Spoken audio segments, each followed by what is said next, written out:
सो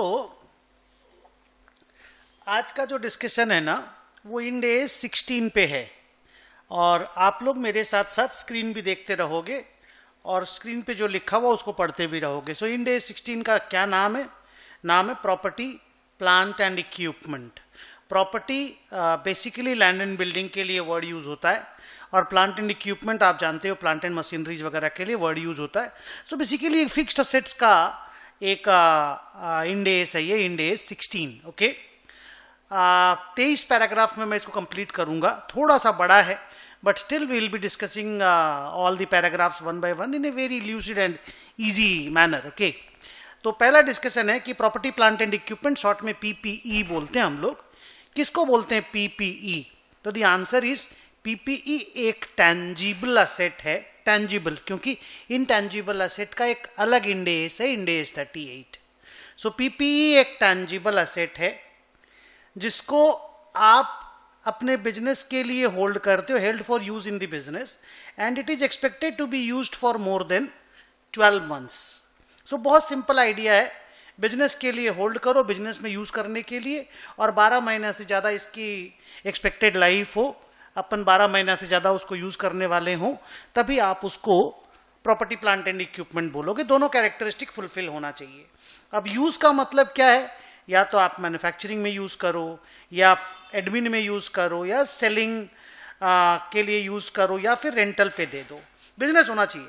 मतलब मान लो कोई प्लांट है आपकी फैक्ट्री में मैन्युफैक्चरिंग पर्पस के लिए, आप मान लो ग्लास, ये वाला ग्लास बनाते हो, तो इसको बनाने के लिए जो प्लांट है वो मैन्युफैक्चरिंग पर्पस का असेट हो गया।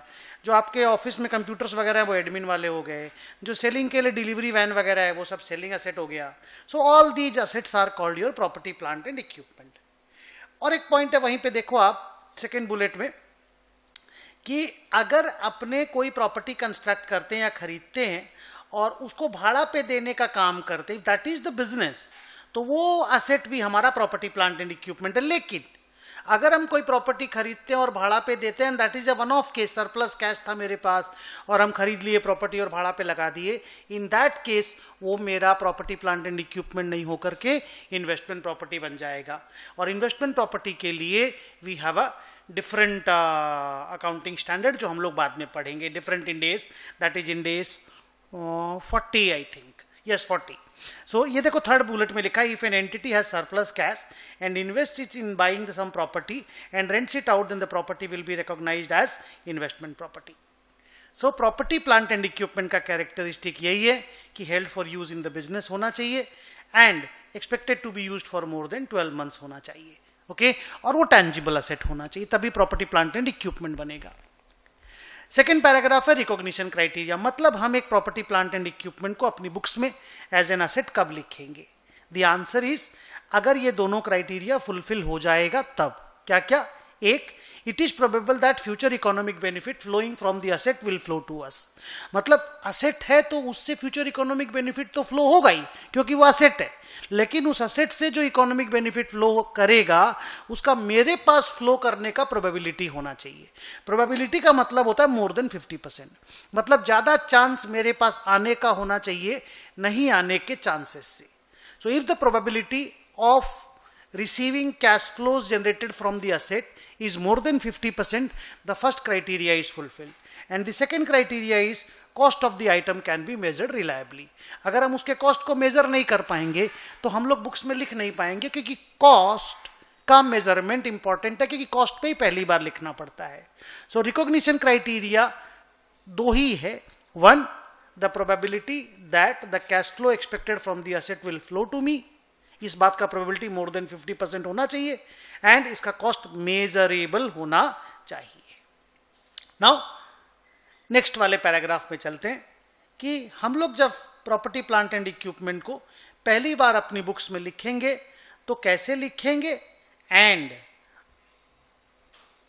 उसके बाकी क्या क्या रिक्वायरमेंट है, आइए डिस्कस करते हैं। पैराग्राफ का नाम है इनिशियल रिकॉग्निशन, पहली बार लिखना बुक्स में। इनिशियल, पहली बार, रिकॉग्निशन लिखना। कहते हैं कि पहली बार प्रॉपर्टी प्लांट एंड इक्विपमेंट को कॉस्ट पे रिकॉर्ड किया जाता है, और कॉस्ट किसको बोलते हैं? all the cost incurred to bring the asset to a location and condition necessary to be capable of operating in the manner intended by the management. एक असेट से मैनेजमेंट जिस तरह का यूज लेना चाहता है उस तरह के यूज तक उस असेट को पहुंचाने में हमारा जो भी खर्चा लगा वो खर्चा कॉस्ट ऑफ द असेट का पार्ट बनेगा. फिर वो चाहे मैं असेट को बनाया या मैं खरीद के लाया, whether it's a constructed asset और bought asset. Ready to be put to use इसका छोटा वर्ड है और बड़ा वर्ड है cost incurred to bring the asset to a location and condition necessary to be capable of operating in the manner intended by the management. Exam में आपको यही वाला वर्ड लिखना पड़ेगा. छोटा मोटा अगर समझने के लिए यूज करना है तो ready to be put to use. एक असेट को ready to be put to use करने के लिए जितना खर्चा लगा वो हमारे कॉस्ट का पार्ट बनता है. अब आइए डिस्कशन करते हैं कि स्पेसिफिकली इस कॉस्ट में क्या क्या कॉस्ट ऐड होता है कॉस्ट ऑफ द एसेट में. One is purchase price, second one is duties and taxes irrecoverable, क्योंकि अगर duties and taxes recoverable nature का है, आपको अगर जीएसटी क्रेडिट वगैरह मिल जाता है तो वो अलग से एक असेट के रूप में रिकॉर्ड होता है. मतलब आप 500 करोड़ का असेट खरीदे और मान लो 60 करोड़ का जीएसटी दिए, 560 करोड़ का टोटल पेमेंट किए और 60 करोड़ का जीएसटी अगर रिकवरेबल नेचर का है तो वो जीएसटी रिकवरेबल बोल के अलग असेट बनेगा और असेट फिक्स्ड असेट 500 करोड़ का बनेगा. ओके लेकिन अगर इरिकवरेबल ड्यूटी है तो वो कॉस्ट ऑफ द असेट का पार्ट बनेगा. Freight inward, transit insurance, brokerage, handling, site preparation, installation and trial run का खर्चा. ट्रायल रन मतलब जब आप आउटपुट निकालने के लिए आप ये देखते हो कि भाई मेरा आउटपुट ढंग का निकल रहा है कि नहीं निकल रहा है, इसके लिए आप टेस्ट ड्राइव करते हो. गाड़ी का टेस्ट ड्राइव होता है ना, वैसे ट्रायल रन होता है. तो आप जो ट्रायल रन पे खर्चा करते हो वो भी कॉस्ट ऑफ द एसेट का पार्ट बनता है. और ट्रायल रन में जो आउटपुट आता है उसको जो बेच के पैसा मिलता है ना वो कॉस्ट ऑफ द एसेट से माइनस कर दिया जाता है. इसमें कई बार झमेला होता है कि सर वो तो प्रॉफिट में भी बिकता होगा. मान लीजिए ट्रायल रन में माल बनाए 60 रुपया का और माल बेचे 90 रुपया में, तो 30 रुपया का प्रॉफिट का कोई डिस्कशन नहीं करेंगे क्या? Answer is no. 60 रुपया कॉस्ट ऑफ द एसेट में ऐड हो जाएगा, 90 रुपया कॉस्ट ऑफ द एसेट से माइनस हो जाएगा. सो ये स्टोरी है कॉस्ट डिटर्मिनेशन का.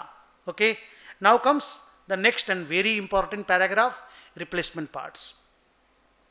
रिप्लेसमेंट पार्ट पढ़ने के पहले आपको एक छोटा सा आइडिया देता हूं कंपोनेंट अकाउंटिंग का. कंपोनेंट अकाउंटिंग क्या होता है? इंडेस 16 में आपको कंपोनेंट अकाउंटिंग इंट्रोड्यूस किया गया और इंटरमीडिएट में भी आप लोगों के है वो अकाउंटिंग स्टैंडर्ड 10 में.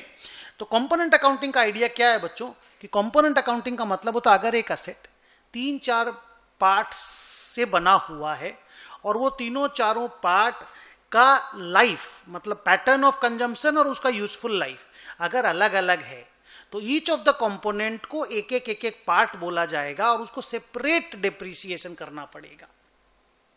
अब जैसे मैं एक एरोप्लेन का एग्जांपल लेता हूं तो एरोप्लेन में एक इंजन है, एक बॉडी है और एक मान लो इंटीरियर है. ठीक है, तो अगर इस तीन को एक अलग अलग, अब तीनों का लाइफ अलग अलग है, मान लो एक 10 साल चलता है, एक 20 साल चलता है, एक 15 साल में रिप्लेस करना पड़ता है, तो इस सबको एक एक पार्ट बोलेंगे. तो इस एक एक पार्ट का अगर रिप्लेसमेंट होगा तो उस रिप्लेसमेंट का अकाउंटिंग को लेकर के ये डिस्कशन जो अभी हम लोग करने वाले इस एस में, आइए आगे बढ़ते हैं. इंस्टीट्यूट कहता है कि अगर आप कोई भी रिप्लेसमेंट करते हो तो उस पार्ट में जो खर्चा लगा, अभी नया खर्चा रिप्लेस करने में, वो प्रॉपर्टी प्लांट एंड इक्विपमेंट में ऐड हो जाएगा और पुराने वाले पार्ट का जो WDV पड़ा हुआ है, पुराने वाले पार्ट का जिसको आपने रिप्लेस कर दिया, मान लीजिए आपने एरोप्लेन का इंजन बदल दिया, तो उस इंजन का जो WDV है आपकी बुक्स में वो माइनस हो जाएगा और नया जो इंजन लगाने में आपका आज खर्चा लगा वो ऐड हो जाएगा और ये रिप्लेसमेंट पार्ट की अकाउंटिंग प्रोसेस है. तो बोलते हैं कि फिर नया प्रॉपर्टी प्लांट एंड इक्विपमेंट का उस एरोप्लेन का नया कैरिंग अमाउंट क्या होगा? New carrying amount will be the existing carrying amount of the aeroplane minus, ये देखो minus carrying amount of the that is WDV of the old engine and plus the cost of the new engine. अब इसमें झमेला क्या है ना बच्चों कि कोई एंटिटी बोलता है कि मेरे पास तो WDV of the old engine है ही नहीं, तो लोग पूछते क्यों नहीं है, तो वो आंसर देता है कि हमने कंपोनेंट अकाउंटिंग पहले किया ही नहीं था. तो ये इंस्टीट्यूट हम लोग का बोलता है नहीं, कुछ भी हो आपको पुरानी इंजन का WDV तो पता करना ही होगा. तो बोला हम कहां से पता करें, मेरे पास लिखा हुआ ही नहीं है. तो बोला अगर ये पता चल जाए आप जब एरोप्लेन खरीदे थे उस वक्त उस इंजन का परचेज प्राइस क्या होता था, उस वक्त उस इंजन का मार्केट में दाम क्या है, वहां से आज तक का डिप्रिसिएशन दे करके उसका WDV पता कर लीजिए, तो हो गया वो carrying amount of the old engine. But करना पड़ेगा, आप हाथ जोड़ नहीं सकते कि नहीं मेरे को तो नहीं पता चल रहा है।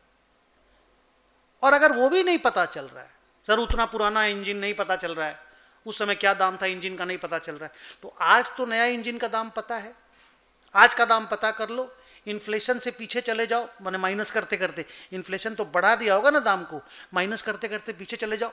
मान लो 10 साल पुरानी एरोप्लेन है, तो आज इंजन का दाम पता कर लो, उस इंजन को डिफ्लेट करते करते 10 साल पुराना WDV, 10 साल पुराना का प्राइस पता चल जाएगा, उसको फिर डेप्रिसिएशन दे करके आज का WDV पता कर लो। बट कुछ भी करो आपको पता तो करना ही पड़ेगा। देखो मैंने लिख करके दिया है कि if the company does not have that amount means carrying amount of the old engine, then it has to be computed as follows. 1. Market price of that old engine at the time of purchase of the asset minus depreciation till date. और अगर market price उस वक्त नहीं पता चल रहा है, then today's market price less inflation adjustment less depreciation till date. Anyway आपको रिप्लेसमेंट पार्ट का जिसको आपने रिप्लेस किया उसका WDV पता करना ही पड़ेगा, और वो इंस्टीट्यूट बहुत क्लियर कट वर्ड्स में आपको बोल दे रहा है। सो रिप्लेसमेंट पार्ट का अकाउंटिंग खत्म होता है। आइए नेक्स्ट टॉपिक पे चलते हैं, नेक्स्ट पैराग्राफ पे चलते हैं, जिसका नाम है major inspection and overall. Accounting process wise मैं तुमको बता दूं और होता क्या है वो तुमको बता दूं कि अकाउंटिंग प्रोसेस जो रिप्लेसमेंट पार्ट का आपने पढ़ा ना 100% सेम टू सेम है। बट मेजर इंस्पेक्शन होता क्या है, कई कई एसेट ऐसा होता है, नेचर उस एसेट का ऐसा होता है कि उसमें रेगुलर मेजर इंस्पेक्शन करना पड़ता है। मतलब जैसे एरोप्लेन ही है, आपने सुना होगा DGCA वगैरह का रूल है कि हर 5 साल में उसका एक बार ढंग से इंस्पेक्शन करिए कि वो फिट टू फ्लाई है या नहीं है, शिप है, इतने इतने लोग ट्रैवल करते हैं, डूब जाए लोग मर जाएंगे, तो उसका एक इंस्पेक्शन होता है, मेजर इंस्पेक्शन। तो उसको ना बच्चों कैपिटल एसेट के रूप में देखा जाता है, और वो भी एक कंपोनेंट, अकाउंटिंग में कंपोनेंट का एक माने एक कंपोनेंट होता है, माने that is also consider to be a part. Okay, तो जब भी आप मेजर इंस्पेक्शन करवाओगे, रिप्लेसमेंट पार्ट का जो अकाउंटिंग प्रोसेस था same to same accounting process होगा। मतलब आज जो इंस्पेक्शन कराने में खर्चा लगा वो प्रॉपर्टी प्लांट एंड इक्विपमेंट में ऐड हो जाएगा, और पुराने इंस्पेक्शन का जो भी आज का WDV है उसको माइनस कर देना पड़ेगा, तो आपका एरोप्लेन का नया WDV मिल जाएगा। ओके, सो नेक्स्ट टॉपिक पे चलते हैं।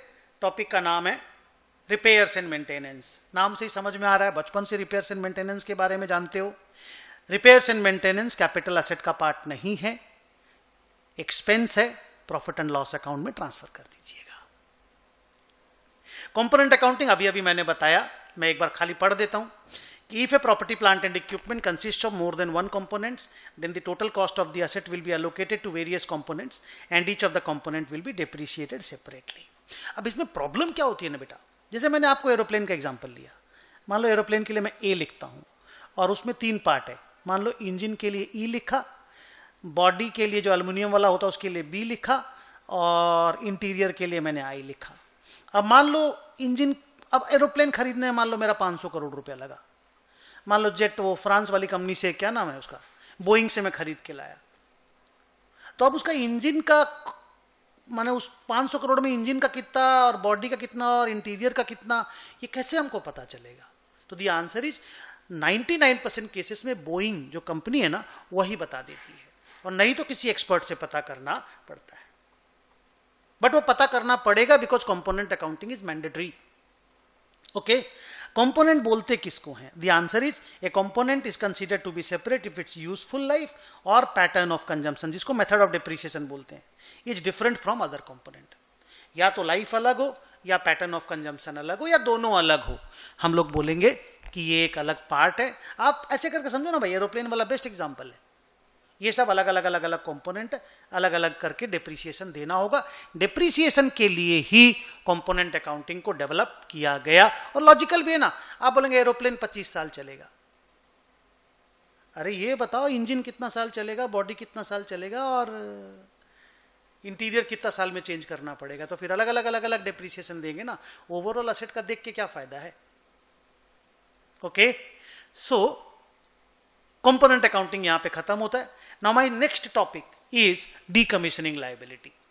पहले मैं आपको बताऊं कि डीकमीशनिंग लायबिलिटी का प्रॉपर नाम है dismantling, removal, restoration and decommissioning, या dismantling, removal and restoration are called decommissioning liabilities. मान लीजिए कोई न्यूक्लियर पावर प्लांट लगाए, न्यूक्लियर एनर्जी सब निकाल नुकूल ली है, अब उसको हटाना है तो आपको डिसमेंटल करना पड़ेगा, रिमूव करना पड़ेगा, एनवायरनमेंट को जो डैमेज किए उसको रिस्टोर करना पड़ेगा। और ये बात आपको पहले भी से भी मालूम था कि हाँ हमको ये करना पड़ेगा, तो वो एक लायबिलिटी है जिसको आज ही रिकॉग्नाइज करना है। कहने का मतलब है कि अगर आप एक न्यूक्लियर पावर प्लांट लगा रहे हो जिसको 40 साल के बाद आप रिमूव करोगे, तो 40 साल के बाद जब रिमूव करोगे तो कितना पैसा लगेगा उसका आपको आज एस्टिमेट करना पड़ेगा। कर लिए, अब उसको आज के वैल्यू पे, प्रेजेंट वैल्यू पे लेकर के आना पड़ेगा। ले आए, अब प्रेजेंट वैल्यू पे ला करके अकाउंटिंग करनी पड़ेगी क्या, कि एक लायबिलिटी खड़ा करो बुक्स में और असेट को डेबिट कर दो। सर ये लॉस नहीं है, नहीं, कॉस्ट ऑफ द असेट का पार्ट बनेगा। इसको मैं न्यूमेरिकल करके भी आपको दिखाऊंगा अभी थोड़ी देर के बाद। सर ये तो बड़ा इंटरेस्टिंग है, आंसर इज यस, ये बड़ा इंटरेस्टिंग है। उसके बाद आपको क्या करना पड़ेगा कि जो प्रॉपर्टी प्लांट एंड इक्विपमेंट, ऐसे आपने जो न्यूक्लियर पावर प्लांट लगाया वो तो खुद ही एक वैल्यू का है, उसमें भी खर्चा लगा, और ये जो डीकमीशनिंग लायबिलिटी इसका पीवी भी प्रॉपर्टी प्लांट एंड इक्विपमेंट की कॉस्ट में ऐड हो गया, ये टोटल कॉस्ट जो है वो नॉर्मली डिप्रिशिएट हो जाएगा। और डिप्रिसिएशन का सारा कहानी सब्सिक्वेंट पैराग्राफ में आने वाला है। तो प्रॉपर्टी प्लांट एंड इक्विपमेंट को डिप्रिसिएशन करते रहिए, और सर ये जो लायबिलिटी खड़ा हुआ उसको इंटरेस्ट हर साल अकाउंट फॉर करके 40 साल तक इंटरेस्ट का रिकॉर्डिंग करते रहिए, और उस इंटरेस्ट को अलग से पीएल में भेजते रहिए। तो सर उसके लिए क्या करेंगे, ये देखो, at each year end we will record interest, इसको हम लोग अनवाइंडिंग ऑफ डिस्काउंट भी बोलते हैं बड़े लोग, otherwise interest account debit to provision for decommissioning liability. ये एंट्री हर साल करो, इंटरेस्ट को पीएल में भेजते जाओ। And then this provision for decommissioning liability, 40 साल के बाद आपको पेमेंट ऐसे भी करना है, इसको पेमेंट करके खत्म कर दो, लायबिलिटी को बुक से उड़ा दो, एंड द पेमेंट का entry will be provision for decommissioning liability account debit to bank. So ये जो एक नया चीज आपने सीखा, इंस्टीट्यूट ने प्रॉपर्टी प्लांट एंड इक्विपमेंट के अकाउंटिंग स्टैंडर्ड को जब बनाया तो उसमें इस चीज को उन्होंने डाला। आइए एक छोटा सा एग्जाम्पल मैं आपको देता हूं, इसका न्यूमेरिकल एग्जाम्पल। ओके, बोर्ड पे देखते रहिएगा।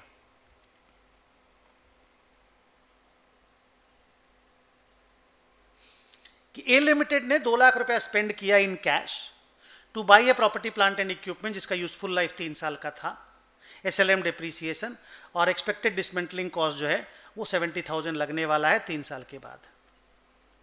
10% का डिस्काउंटिंग रेट डिसमेंटलिंग का पीवी निकालने के लिए, जर्नल एंट्री पास करके सब कुछ पूरा एक प्रॉपर अकाउंटिंग प्रोसेस को एक्सप्लेन करना है। तो सबसे पहला काम क्या है, 70,000 रुपीज 3 साल के बाद लगेगा, इसका आज का प्रेजेंट वैल्यू निकालो। ये 1.10 टू द पावर 3 होगा, 3 साल का कहानी है ना, तो टू द पावर 3 होगा। तो 70,000 का पीवी निकाल लिए, 52,592 आया अमाउंट। ठीक है, 3 साल के हिसाब से टाइपिंग एरर है। अब देखो 2 लाख रुपया तो असेट का कॉस्ट है ही, ये 52,592 भी आपकी असेट का कॉस्ट बन जाएगा। तो आपका देखो property plant and equipment became 252,592, to bank 2 lakh रुपया और to provision for decommissioning liability 52,592। तो जो खर्चा 3 साल बाद लगने वाला है उसका पीवी निकाल करके लायबिलिटी रिकॉर्ड किया गया और उसको असेट के साथ जोड़ दिया गया। The end. अब इस असेट को नॉर्मल डेप्रिसिएशन दे दीजिए, depreciation to provision for depreciation या डेप्रिसिएशन टू फिक्स्ड असेट या to property plant and equipment, amount निकाल लो। एसएलएम डेप्रिसिएशन मैंने ऊपर में लिख करके दिया है, डेप्रिसिएशन टू असेट लिख दो, डेप्रिसिएशन को अलग से पी&एल में भेज दो। ये 3 बार का entry, first year, second year, third year का मैंने लिख दिया एक साथ। सर डीकमीशनिंग का अकाउंटिंग बताइए। अब डीकमीशनिंग लायबिलिटी जो है वो आपके बुक्स में 52,592 पे लिखी हुई है। अब इसको बढ़ाते जाना है इंटरेस्ट का अकाउंटिंग कर करके। कैसे? 3 नंबर में देखो, interest account debit to provision for decommissioning liability. Provision word इसलिए लिखा गया क्योंकि एस्टिमेट से अमाउंट निकलता है। तो 52,592 इंटू 10%, 5259 हो गया। इंटरेस्ट टू प्रोविजन लिख दिए, लाइबिलिटी का अमाउंट बढ़ गया और इंटरेस्ट को पीएल में भेज देंगे।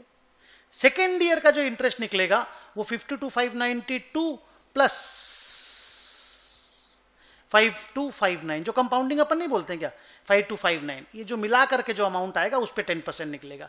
सो वो रफली 57,851 आ रहा है, तो 5785 इंटरेस्ट आ गया। थर्ड ईयर अकॉर्डिंगली इंटरेस्ट का अकाउंटिंग कर दिए, और उसके बाद जब थर्ड ईयर खत्म हुआ, डिकमिशनिंग किया गया, एसेट को हटाया गया, तो provision for decommissioning liability to bank कर दिया गया। ये अकाउंटिंग प्रोसेस है डिकमिशनिंग लायबिलिटी का। ओके, सो नया नया चीज आपको सीखने मिल रहा है प्रॉपर्टी प्लांट एंड इक्विपमेंट की अकाउंटिंग में। Now let me go to the next paragraph and let me see वो क्या चीज के ऊपर है। Yes, if we purchase an asset on credit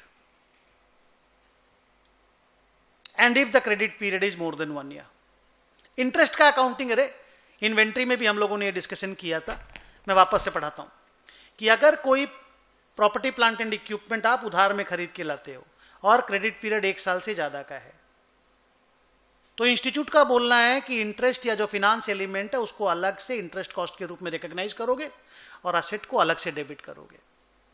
sir मतलब अगर मान लो नॉर्मली असेट 1 लाख की है, आपने 20,000 एक्स्ट्रा दे करके आपने बोला कि नहीं हम तो 1,20,000 में असेट खरीदने के लिए रेडी हैं, पर हम पेमेंट 2 साल के बाद करेंगे, तो ये जो 20,000 रुपीज है ये 2 साल का इंटरेस्ट है।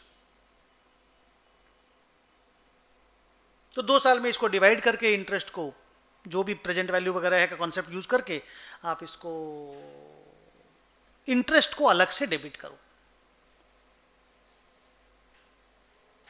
Got the point?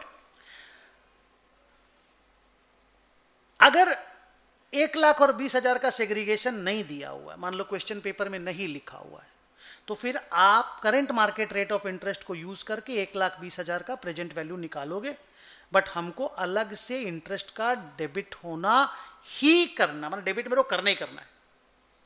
तो मैंने लिखा देखो, if the invoice amount includes the interest amount and we don't know how much is the interest and how much is the cost of the property plant and equipment, then जो invoice amount है उसका present value निकालना होगा using market rate of interest, और आप लोगों को present value निकालना आता है। सो इन एनी केस अगर क्रेडिट पीरियड 1 साल से ज्यादा का है तो हम लोग बोलते हैं सब्सटैंशियल इंटरेस्ट एलिमेंट है, इंटरेस्ट को अलग करके अकाउंटिंग करना होगा। Okay, now comes the next topic and that is spare parts, stand bye equipment and service equipment. Spare parts आप समझते हो, कोई मशीन खराब होगी, मशीन के अंदर वो पार्ट लगेगा, स्पेयर पार्ट्स हो गया। स्टैंड बाय इक्विपमेंट आप जानते हो, इलेक्ट्रिसिटी चला गया तो जनरेटर जो है वो स्टैंड बाय इक्विपमेंट है। सर्विसिंग इक्विपमेंट आप जानते होंगे, अगर नहीं जानते तो मेरे से सुनो, कोई चीज खराब हो गया उसको ठीक करना है, उसके लिए हमको जो मशीन चाहिए पार्ट्स को ठीक करने के लिए, that is called servicing equipment. तो इंस्टीट्यूट का बहुत क्लियर डिमार्केशन है कि ये तीनों स्पेयर पार्ट्स हो जिसको मशीन स्पेयर कहते हैं, स्टैंड बाय इक्विपमेंट और servicing equipment, they all are property plant and equipment, बस they should meet the definition of PPE. और डेफिनेशन ऑफ पीपीई क्या था? अभी 2 मिनट पहले मैंने, आधा घंटा पहले मैंने बात बताया था, useful life more than 12 month का होना चाहिए एंड हेल्ड फॉर यूज होना चाहिए। तो अगर ये दोनों कैरेक्टरिस्टिक फुलफिल करता है तो are spare parts, are stand bye equipment and are servicing equipments are also our property plant and equipment. Okay, next is items or fixed assets or property plant and equipment that do not generate cash flows directly। अगर आपने ध्यान दिया होगा तो मैंने recognition criteria में एक बात बोला था कि प्रॉपर्टी प्लांट एंड इक्विपमेंट से जो फ्यूचर बेनिफिट मेरे को डिराइव होने वाला है वो मेरे पास आने का प्रोबेबिलिटी मोर देन 50% होना चाहिए, तभी हम असेट को बुक्स में लिखेंगे। तो वहां एक आइडिया होता है कि भाई प्रॉपर्टी प्लांट एंड इक्विपमेंट से इकोनॉमिक बेनिफिट डिराइव होता है, कैश फ्लो डिराइव होता है। अब हम लोग यहां पे ये बोलते हैं कि अगर कोई असेट ऐसा है ही नहीं कि वो मेरे को कैश फ्लो जनरेट करके दे, लेकिन वो असेट मेरे काम आ रहा है और वो मेरे दूसरे असेट को कैश फ्लो जनरेट करने में हेल्प कर रहा है, तो क्या हम उसको असेट नहीं बोलेंगे? इंस्टीट्यूट बोलता है नहीं, वो भी आपका प्रॉपर्टी प्लांट एंड इक्विपमेंट ही है। तो if an item which does not directly generate economic benefits but helps other PPE to generate economic benefits, they are also considered PPE. जैसे हम लोग बोलते हैं एनवायरनमेंट क्लीनिंग एसेट, मान लीजिए केमिकल प्लांट है, बहुत सारा कूड़ा निकालता है जो कि डेंजरस है हेल्थ के लिए, तो उसको क्लीन करने के लिए हम लोगों को एनवायरनमेंट क्लीनिंग एसेट लगाना पड़ा, मान लो 50 करोड़ रुपया का, तो वो हमारे लिए कोई कैश फ्लो जनरेट करके नहीं दे रहा था एनवायरनमेंट क्लीनिंग एसेट 50 करोड़ वाली।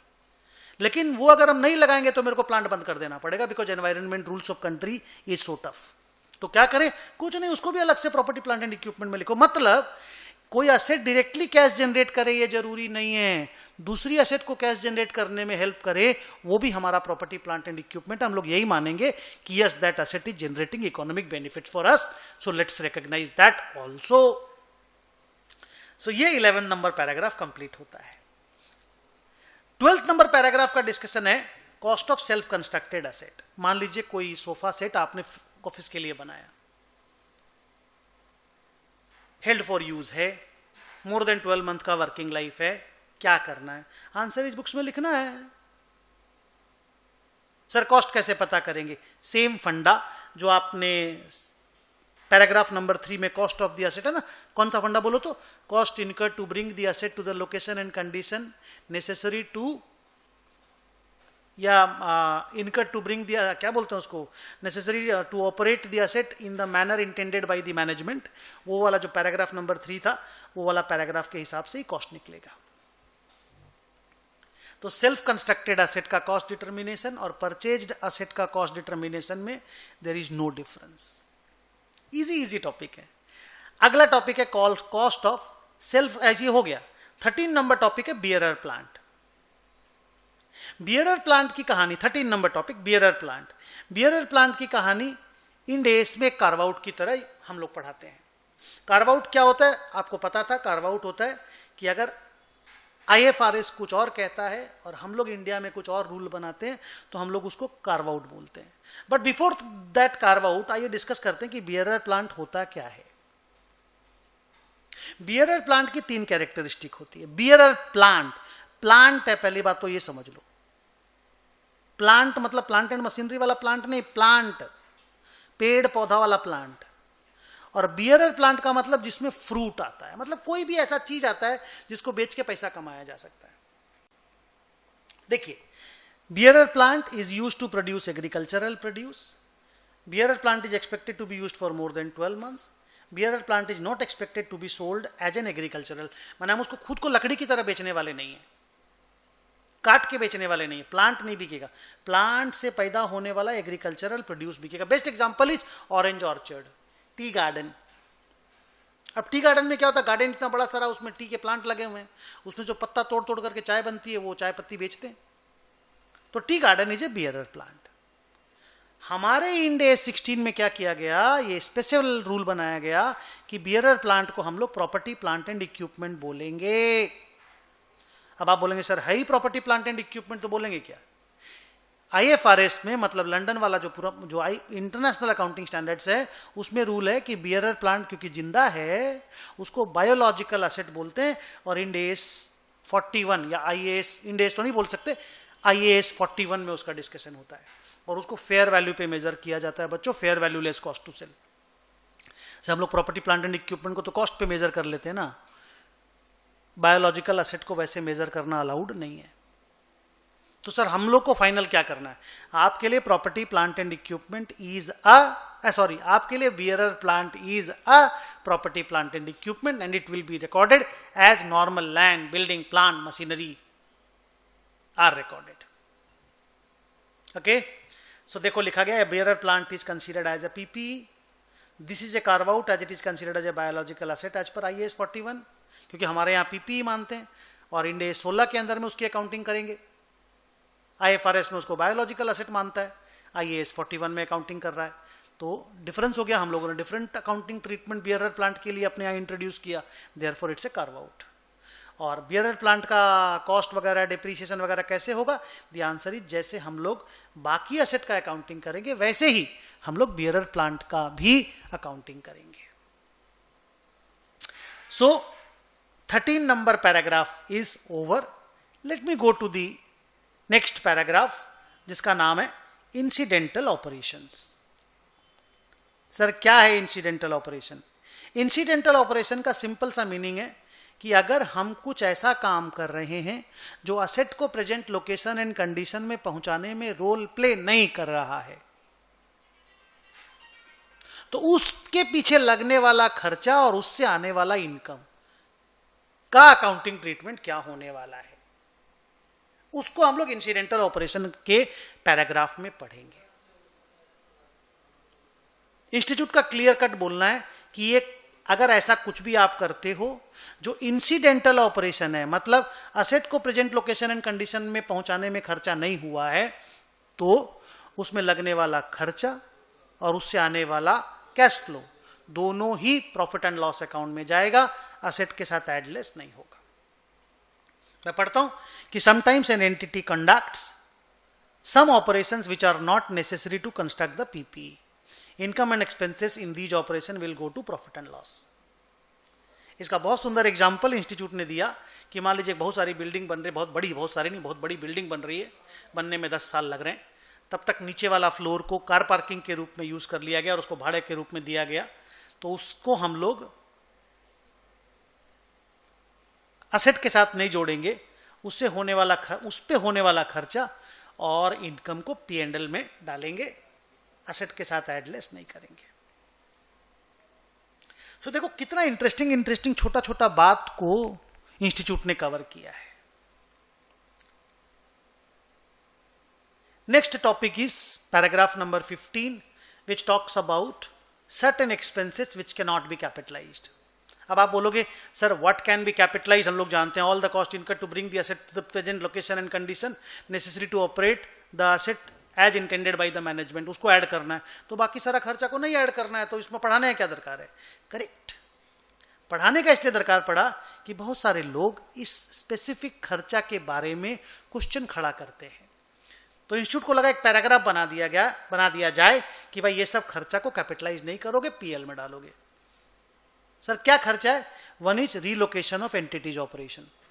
मान लीजिए आपका एक प्लांट कलकत्ते में है, आप वहां से उठा के बॉम्बे लेकर के जा रहे हो, तो प्लांट ऑलरेडी रेडी था आपका, अब उसको उठा करके आप अगर बॉम्बे लेकर के जा रहे हो, जो भी खर्चा लगेगा P&L में जाएगा। इनिशियल ऑपरेटिंग लॉसेस, शुरू में जेस्टेशन पीरियड में लॉस होता है, P&L में डालोगे। Cost incurred between the date on which the asset was ready and the date on which it was actually put to use. Asset ready हो गया, उसके बियॉन्ड तो हम कोई खर्चा को कैपिटलाइज करने देंगे नहीं।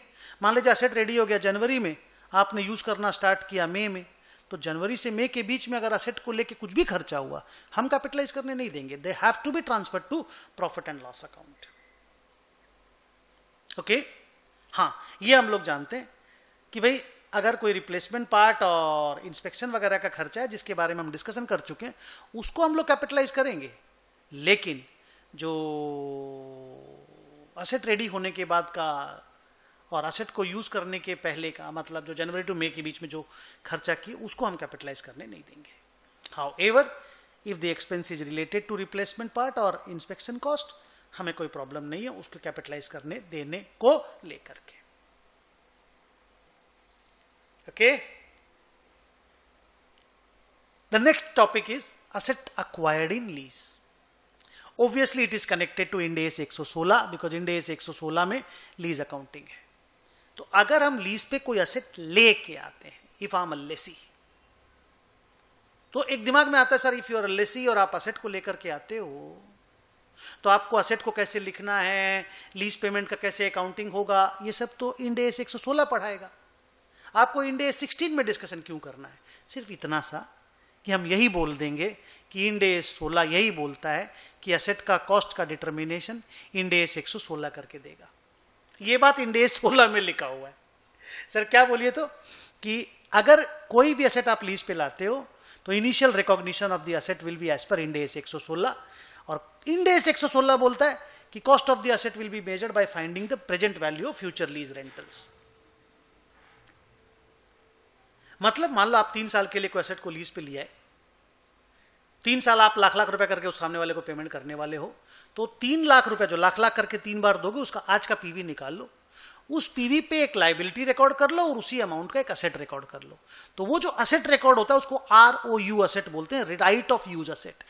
तो वो जो राइट ऑफ यूज असेट लिखना और लीज लाइबिलिटी लिखना वो इंड एस 116 में हम लोग पढ़ेंगे। तो सर यहां डिस्कशन ही क्यों कर रहे हैं? बस ये बोलने के लिए कि वो जो राइट ऑफ यूज असेट बनता है ना बेटा, वो right of use asset becomes a property plant and equipment, और उसका अकाउंटिंग प्रोसेस, उस असेट का अकाउंटिंग प्रोसेस इंड एस 16 से गवर्न होता है। मतलब पहली बार असेट को लिखना कितने पे है और कैसे लिखना है ये इंड एस 116 बताएगा, पर उसके बाद जो उसका डेप्रिसिएशन अकाउंटिंग करना है, रिवैल्यूएशन अकाउंटिंग करना है, क्या नहीं करना है, वो सब कुछ इंड एस 16 में डिस्कस होगा। ओके, साफ मैंने लिखा कि पहली बार cost will be measured as per Ind AS 116 by finding the present value of lease rentals, but subsequent measurement will be as per Ind AS 16। Okay, एक एग्जांपल छोटा सा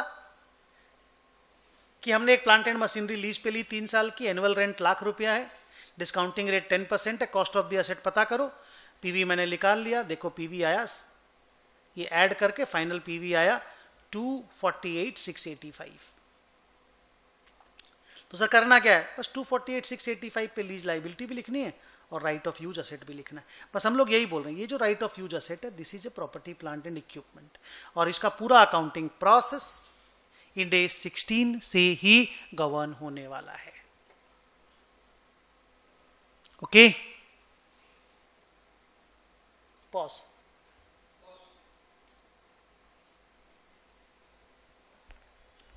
सो 17 अपना नेक्स्ट पैराग्राफ है, एक्सचेंज ऑफ असेट। मतलब अगर आप कोई property plant and equipment barter system में लेकर के आते हो, कुछ दे करके अगर कुछ लेकर के आते हो, तो जो असेट आप लेकर के आए उसका कॉस्ट डिटरमाइन कैसे होगा।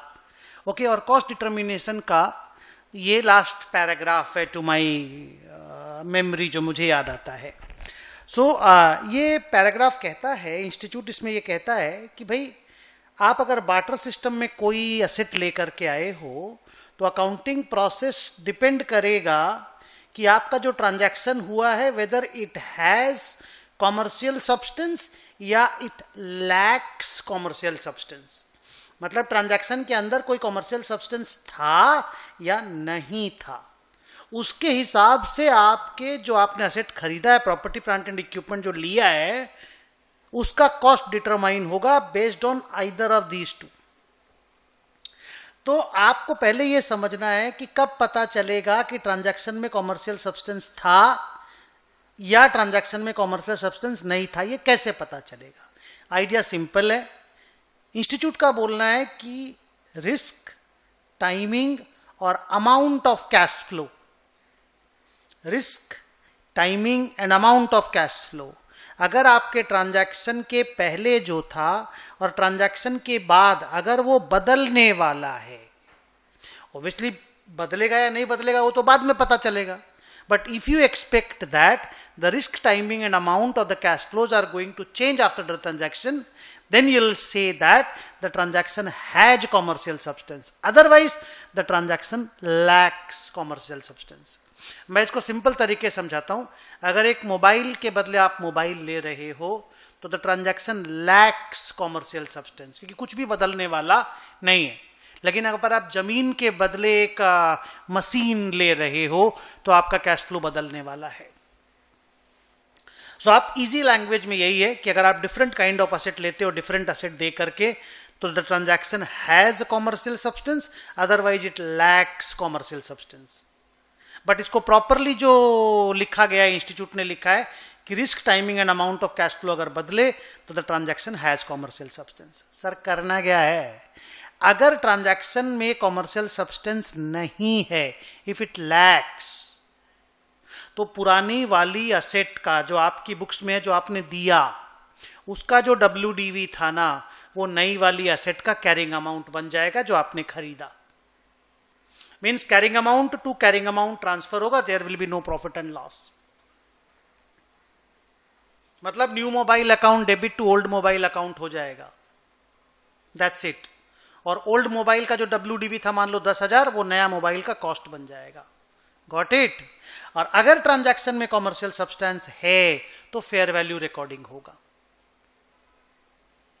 कैरिंग अमाउंट रिकॉर्डिंग नहीं होगा, फेयर वैल्यू पे आपको असेट को रिकॉर्ड करना पड़ेगा। मतलब जो आज आप नया असेट लेकर के आए उसका जो फेयर मार्केट वैल्यू है that will become the cost of that particular asset.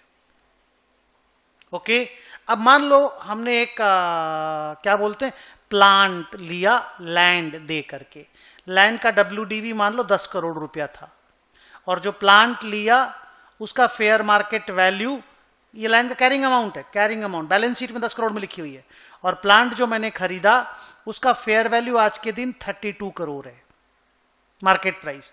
तो मेरे को प्लांट को 32 करोड़ में लिखना है, टू लैंड लिखना है 10 करोड़, मेरे को यह मानना पड़ेगा कि मेरा लैंड 32 करोड़ में सेल हुआ और वो फिर प्लांट के परचेज में यूज आया।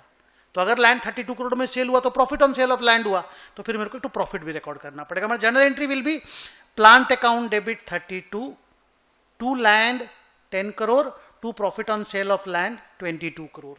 इस तरह का अकाउंटिंग होगा। ओके, अब इसमें दो छोटा छोटा झमेला है, आप सुन लो कि फेयर वैल्यू ऑफ प्लांट अगर नहीं पता चले, मार्केट से जो असेट हमने लिया उसका अगर फेयर वैल्यू नहीं पता चले तो कोई दिक्कत नहीं, आप फेयर वैल्यू ऑफ लैंड को फेयर वैल्यू ऑफ प्लांट मान लो, इजी है। Fair value of either asset taken और asset given whichever is more clearly evident, जो भी ज्यादा अच्छे से पता चले ना उसका फेयर वैल्यू यूज कर लो। तो मैंने बोला प्लांट का नहीं पता चल रहा, लैंड का कर लो, लैंड के फेयर वैल्यू को प्लांट का अपना कॉस्ट मान लो, उसका फेयर वैल्यू मान लो। बोले सर फेयर वैल्यू मानना है कि कॉस्ट? अरे फेयर वैल्यू तो मानना ना, फेयर वैल्यू पे ही तो लिखना है, वही अपना कॉस्ट बन जाएगा ना। और सर अगर दोनों का ही फेयर वैल्यू अच्छे से पता नहीं चले तो both the fair values can not be known, नहीं पता चल रहा है तो फिर कैरिंग अमाउंट पे ट्रांसफर करा लो, कैरिंग अमाउंट पे ट्रांसफर करा लो। और सर एक प्रॉब्लम है, अगर दोनों का ही फेयर वैल्यू अच्छे से पता चल रहा है और दोनों के फेयर वैल्यू में डिफरेंस है तो ऐसा होगा नहीं, बट अगर है तो फिर जो असेट गिवन अप है ना वो वाला लेना है, उसका फेयर वैल्यू यूज करना है। असेट गिवन अप आपके लिए लैंड है, उस लैंड का फेयर वैल्यू को प्लांट का कॉस्ट मानना है, प्लांट के फेयर वैल्यू को मत मानिएगा अगर दोनों क्लियरली एविडेंट है तो। देखिए कितना सुंदर मैंने लिख के दिया है, use the fair value of any asset whichever is more clearly evident, ठीक है, ईदर प्लांट और land. If both are clearly evident then use the fair value of asset given up, जो लास्ट में मैंने बोला। If both are not evident, then use carrying amount. Okay, so ये हुआ barter system पे recording का कहानी।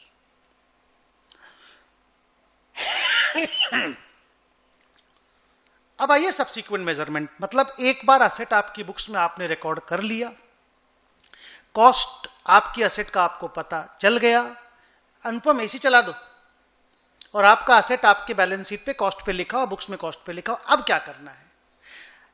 इंस्टीट्यूट का बोलना है हम आपको दो मॉडल सजेस्ट करेंगे, कॉस्ट मॉडल और रिवैल्यूएशन मॉडल।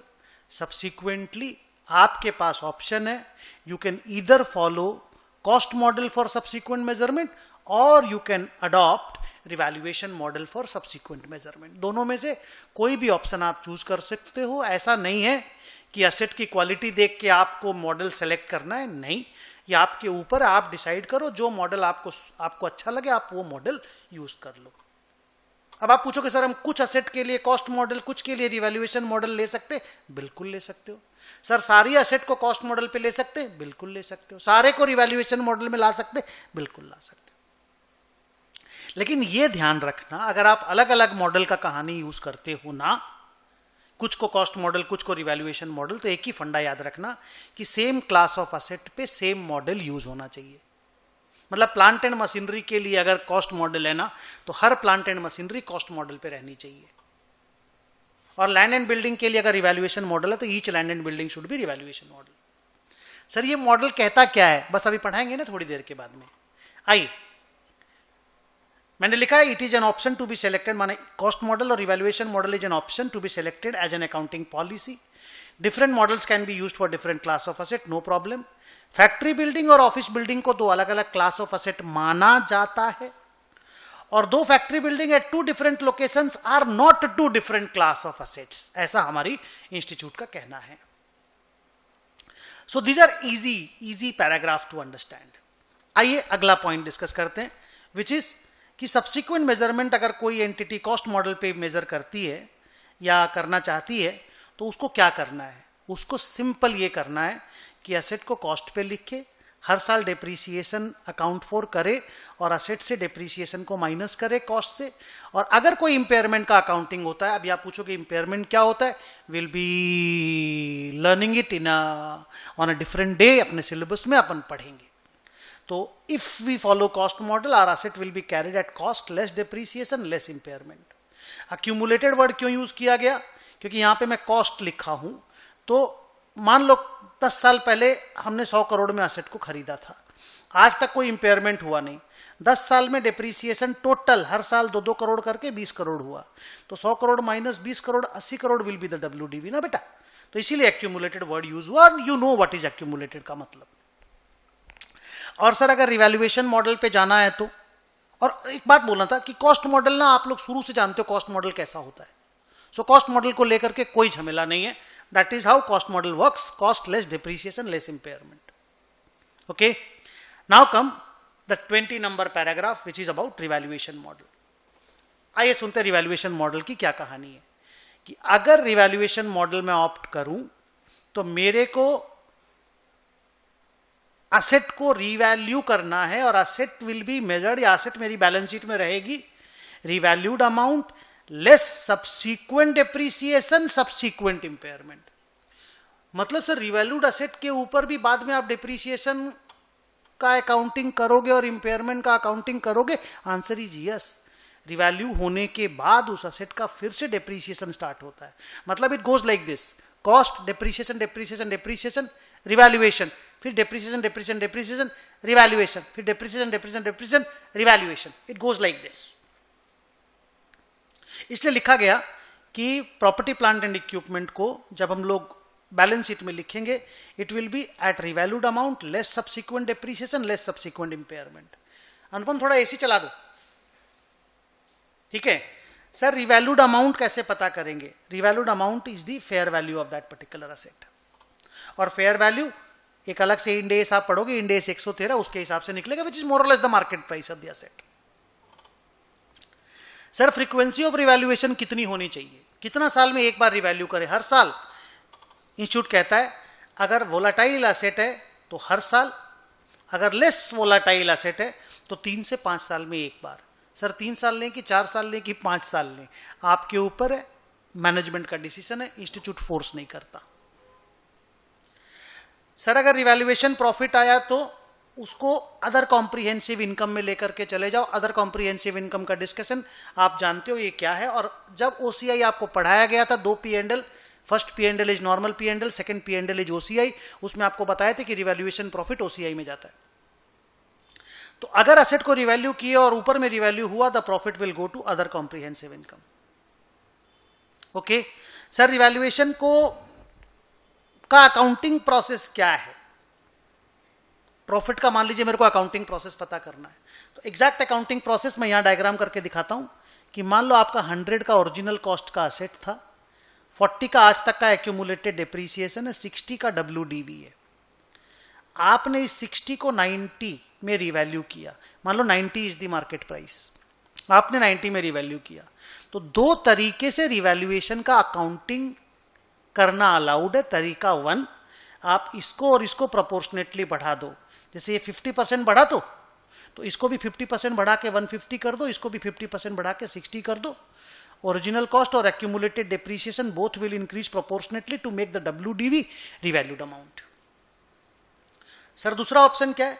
इस 40 को 100 के अगेंस्ट में कैंसिल कर दो, 60 हो जाएगा, 60 को फिर 90 में रिवैल्यू कर दो।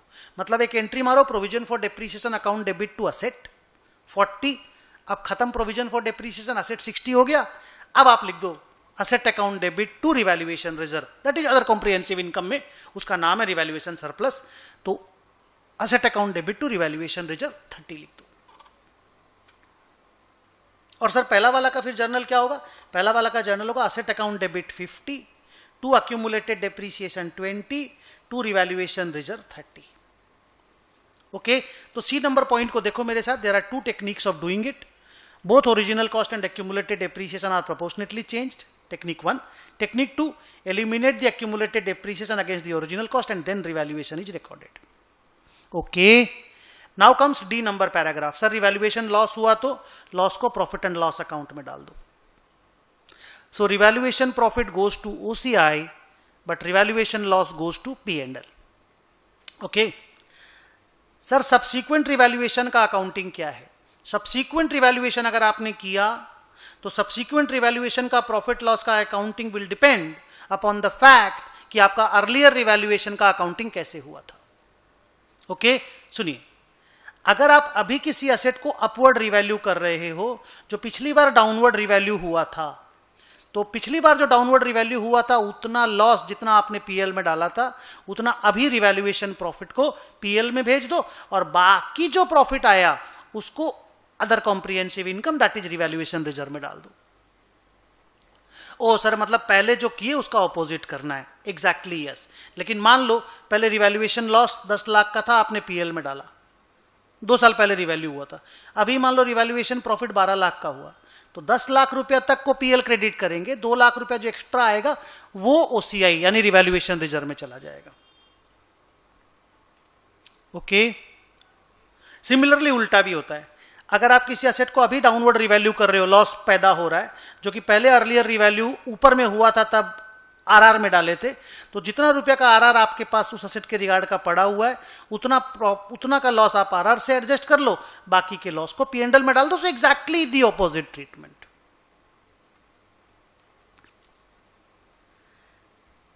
रिवैल्यूएशन मॉडल का F नंबर या लास्ट डिस्कशन है कि सर ये जो हम लोग रिवैल्यूएशन सरप्लस पैदा करते हैं और आरआर में डाल देते हैं, ये तो समझ में आता है कि अगर आप बाद में उस एसेट को डाउनवर्ड रिवैल्यू किए तो आरआर एडजस्ट करते हो.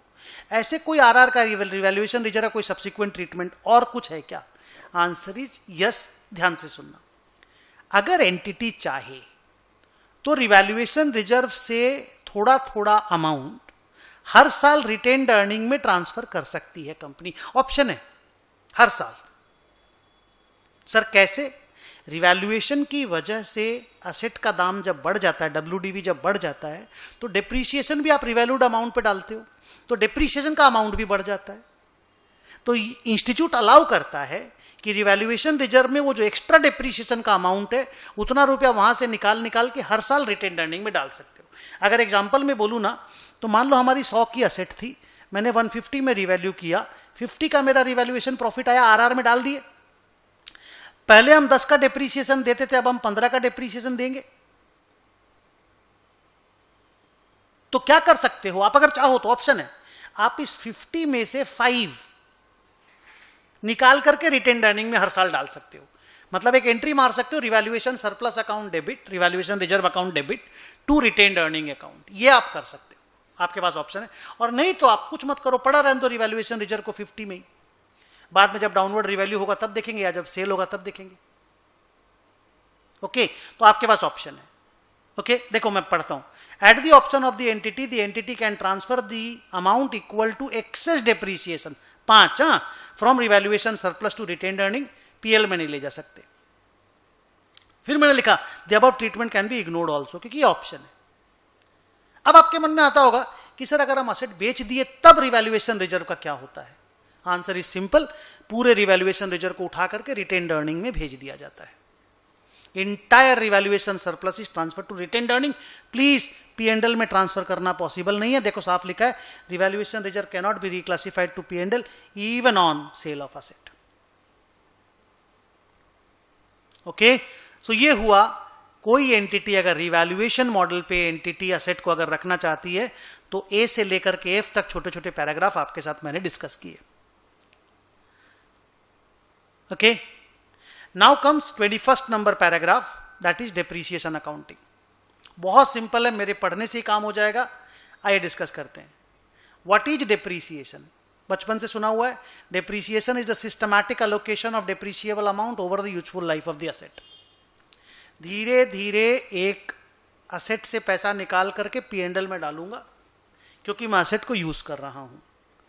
तो मैं कंज्यूम कर रहा हूं असेट को, तो मेरे असेट का जो डेप्रीसिएबल अमाउंट है आप उसको कॉस्ट बोल दो. अदरवाइज डेप्रीसिएबल अमाउंट का एग्जैक्ट डेफिनेशन है कॉस्ट माइनस स्क्रैप. थोड़ी देर के बाद मैं बताऊंगा. तो उसको सिस्टमैटिकली अलोकेट करके P&L में भेजो ना. जैसे जैसे आप असेट को यूज कर रहे हो, वैसे वैसे P&L में भेजते जाओ over the useful life of the asset. Depreciation के लिए कंपोनेंट अकाउंटिंग रेलेवेंट है, मैंने आपको बताया था। इंजन का, एरोप्लेन के केस में एरोप्लेन की इंजन का डिप्रीसिएशन अलग, बॉडी का डिप्रीसिएशन अलग, इंटीरियर का डिप्रीसिएशन अलग। डिप्रीशिएबल अमाउंट किसको बोलते हैं? कॉस्ट माइनस स्क्रैप को। और रिवैल्यूड फिगर के केस में रिवैल्यूड फिगर माइनस स्क्रैप को। सर फंडा क्या है? अरे भाई कॉस्ट मान लो 100 करोड़ रुपया है, स्क्रैप मान लो 10 करोड़ रुपया है, तो आपको तो P&L में 90 करोड़ रुपए का ही तो लॉस हो सकता है मैक्सिमम, तो आप 90 करोड़ रुपए की तो डिप्रीशिएट करोगे, तो 90 करोड़ रुपए को डिप्रीशिएबल अमाउंट बोला जाता है। डिप्रीसिएशन के मेथड को अकाउंटिंग एस्टिमेट बोला जाता है। We have discussed it earlier also and now again I am telling. इसीलिए अगर हम कभी भी डिप्रीसिएशन का मेथड चेंज करते हैं ना, तो रेट्रोस्पेक्टिव चेंज नहीं होता, प्रोस्पेक्टिव चेंज होता है। हर साल डिप्रीसिएशन के प्रोसेस को रिव्यू करना कंपलसरी है। अगर आपको लगे लाइफ बदल गया, प्रोस्पेक्टिवली नया लाइफ जो बचा हुआ नया लाइफ है उसके ऊपर WDV को डिप्रीशिएट कर दो। मेथड चेंज करना है प्रोस्पेक्टिवली कर दो, कोई प्रॉब्लम नहीं। स्क्रैप का वैल्यू चेंज हुआ, प्रोस्पेक्टिवली डाल दो, कोई प्रॉब्लम नहीं है। Changes must be prospective in nature because now it is considered as accounting estimate. Land and building के केस में cost of the land non depreciable होता है। लैंड आप जानते हो नॉन डिप्रीशिएबल है। डिप्रीशिएशन प्रोसेस स्टार्ट होता है जिस दिन asset ready to be use हुआ, नॉट जिस दिन एक्चुअल यूज हुआ। मतलब मेरे उस एग्जांपल में अगर मैं जाऊं तो जनवरी में मेरा असेट रेडी हो गया था, मई में मैंने यूज में डाला, तो जनवरी से ही डिप्रीशिएशन स्टार्ट हो जाएगा।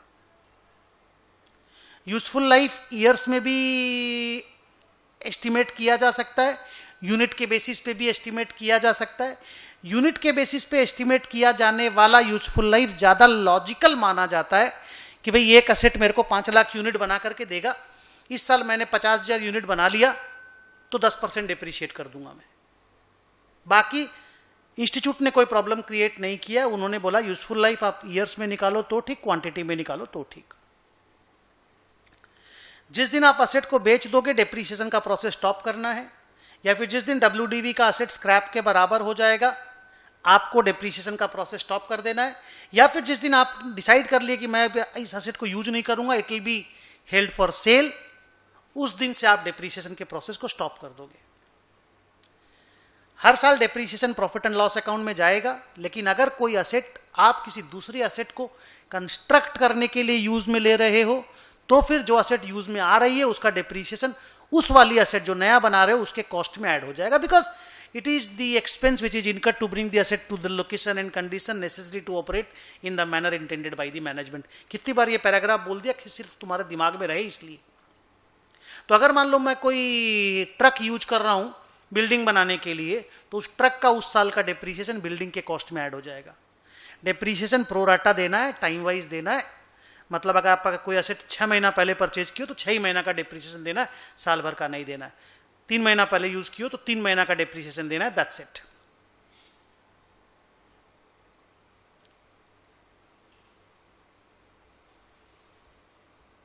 ओके, नेक्स्ट डिप्रीशिएशन से रिलेटेड 2-3 पैराग्राफ और।